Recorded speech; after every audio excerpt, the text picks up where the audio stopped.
anniversary between the Sino-British trade relation, and we are now doing this program to mark the 10th anniversary of China's joining into the WTO.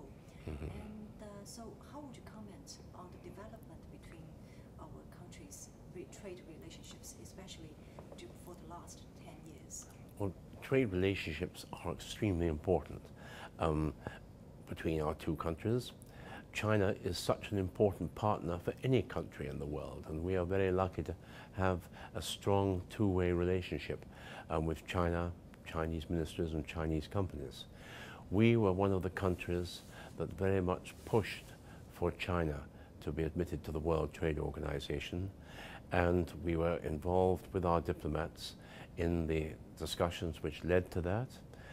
There were various conditions that were set for the 5-year admission period after entry, and certainly from the services sector, China observed very well the developments there and what they'd undertaken to do in the 5-year plan. For example, in my business, insurance broking, although at the beginning of the 5 years, the newer brokers from London coming into the market had to have a local partner. Gradually, the percentage of ownership could be increased up till the end of the 5 years, and then they could have 100% there. And so things like that were observed, and they were important to us. And I think it very much brought China into the world trade negotiations, because it is a key partner, and all our trade activities are very much influenced by what we sell to or invest in China. Well, so just now you've mentioned the service sector, which is quite important for the United Kingdom, because the United Kingdom is especially excellent in the service sector. So how does this opening up of the Chinese service sector market has been benefit to the British enterprises? Well, it certainly encouraged China to make the opening up and deregulation slightly easier. I think we still feel that the opening up for Chinese companies is slightly easier than opening up for foreign companies, whether banks or insurance companies. For example, Chinese life insurance companies can open several offices in 1 year. Foreign ones can only perhaps open one, and then the banks, for opening branches, there is more capital required. So probably we would like the deregulation, the opening up, to continue.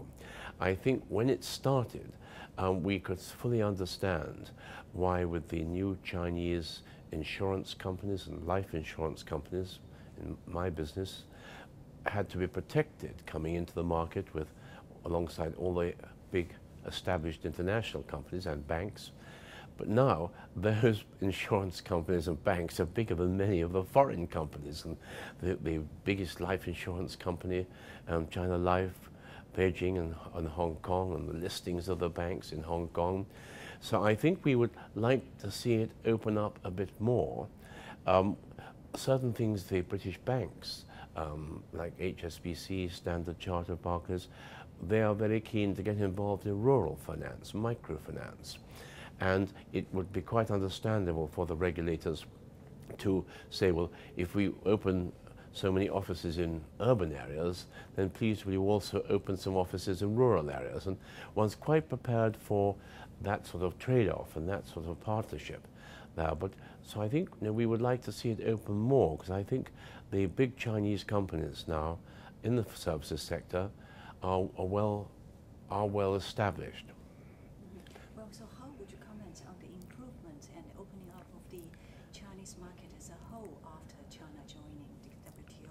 How would you comment on the investing and the trading environment? Well, first of all, on the export side, the British companies have been working closely with Chinese companies on SMEs. There's been great concentration with our business ministry and UK Trade and Investment, with the Ministry of Commerce, to try and matchmake with SMEs to see how we can share research and development. And of course, then markets, because 80% of companies in China and in the United Kingdom are SMEs. And so that's been a concentration, which I think is gradually successful.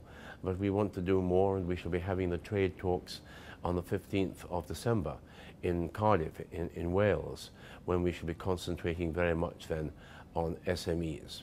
I think the investment side has been important for us. In European countries, alongside Germany, we are the two biggest investors in China. In a way, investment in a country is a greater sign of commitment than just staying at home and exporting, although then we need to do both. So I think that side is important. But I think one of the big contributions that we have made is in helping British companies to look at the other huge cities, other than the big conurbations like Beijing, Shanghai, Guangzhou, Hong Kong. And with UKTI money, we carried out a research this summer into these cities, and we found that there were 274 cities with over 1 million inhabitants. And from that, we particularly distilled out areas that were not services, which, as you rightly say, is quite well established, but looked for opportunities in areas like meditech, biotech, creative industries, animation, textiles. There are motor components because of Formula One. We looked for areas and cities where we could have partnerships together. And we chose 35, which we wanted to put particular attention to, and produced a report. And in September, Stephen Phillips, my chief executive, and I, we took delegations to 13 of those 35 cities. Because we want to bring it to the attention of British companies. For example, we signed a venture with UK Shandong Business Group, so that companies from Britain which are already there can be looked upon as advisors and supporters for new companies coming to that market. And many people in the UK perhaps have not heard of, say, of Jilin, Weifang. These are huge cities. And the way I went the second time now to see the Weifang Binhai new area coming. It's an area of huge development. We think one of the roles of the China-Britain Business Council is to draw the attention of these opportunities in large cities to the British companies. For instance, Jilin has 6 million inhabitants, not far short of London. And so this is very important for us. And we find now it's not just companies coming into the market, but companies which have been for some years in Beijing and Shanghai saying, where else can we go? Where can we expand? And can you take us to, introduce us to the party secretary of Chongqing, because we'd like to talk about business opportunities there. All of this, of course, we can do. We have 11 offices, as you know, in China, supporting alongside the embassy and the consulates there. So I think that's been one of the areas and responsibilities to look forward, to help people to see the opportunities, again, not just around the coast, but inland. I visited Kunming this time, the Yunnan province, my first visit. And of course, a lot of government money being given to that now to help be a window to the Southwest Asia, Southern Asia, bordering with Cambodia and with Vietnam, round to Thailand just nearby, and Laos just nearby. And so we see big opportunities there. And it's up to us slightly in CBBC to be pioneering and to draw the attention of British companies to that. So I think that's one of the big step forwards. Of course, we have great support from CCPIT, and indeed when we get to each of the provinces and cities, from their local operations for trade promotion. I mean, this time in Kunming, the head of their development side was going to Unilever to talk to them about tea from the rainforest, black tea from that region. All sorts of ventures going on which we like to encourage. Long answer. Yeah. So just now you've mentioned a great deal of opportunities in China, especially not in those large metropolitan cities. That's like right. England and Yes. Cities smaller compared with Beijing and Shanghai. But what about the attitude from the British enterprises? Are they especially interested in investing China and trade with China? Yes, they really are. First of all, one of the things we try to do is to follow what the Chinese government is trying to do. So starting almost 8 years ago, before World Trade Organization with the 14 coastal cities, of course we set up offices and help companies to set up themselves there. And there they had energy, and they had ports if they needed for imports and exports. And then gradually incentives to invest, Chongqing, Chengdu, Sichuan province, Midwest. We get people to go there. BP went there and took up some advantage of the incentives, and that's why I now find myself in Kunming with the government help there. We also watch what the 5-year plans are saying. 5-year plans are very important also within the WTO side. So, for example, when Vice Premier Li Keqiang was here in London in January, he spoke to us there about his support for the 12th 5-year plan, which had just been announced almost exactly 12 months ago. And he spoke of the importance of the service sector. And I saw him when I was there in September. He very kindly gave me an audience with him where we followed up what we discussed in London. And he'd just come from a very successful visit to Hong Kong. And there, he told me, he'd been saying to Hong Kong, please try and get more service sector companies based in Hong Kong to move upwards, not just to Guangdong province, but further up than that. And that's important, I think, because I think slightly the 12th 5-year plan felt that services had been neglected. Well, we didn't feel that, but we can quite see the concentration on ports, energy, roads, railways was helping exports and imports. But so we want to help that now for China. And we think that from the point of view of Vice Premier Li Keqiang and that 5-year plan, service sector will provide jobs in urban areas. And thinking of the 10% of the population of China moves to urban areas every year, it's terribly important for China to be able to provide employment, homes, healthcare, education, food to people, the increased population of the cities.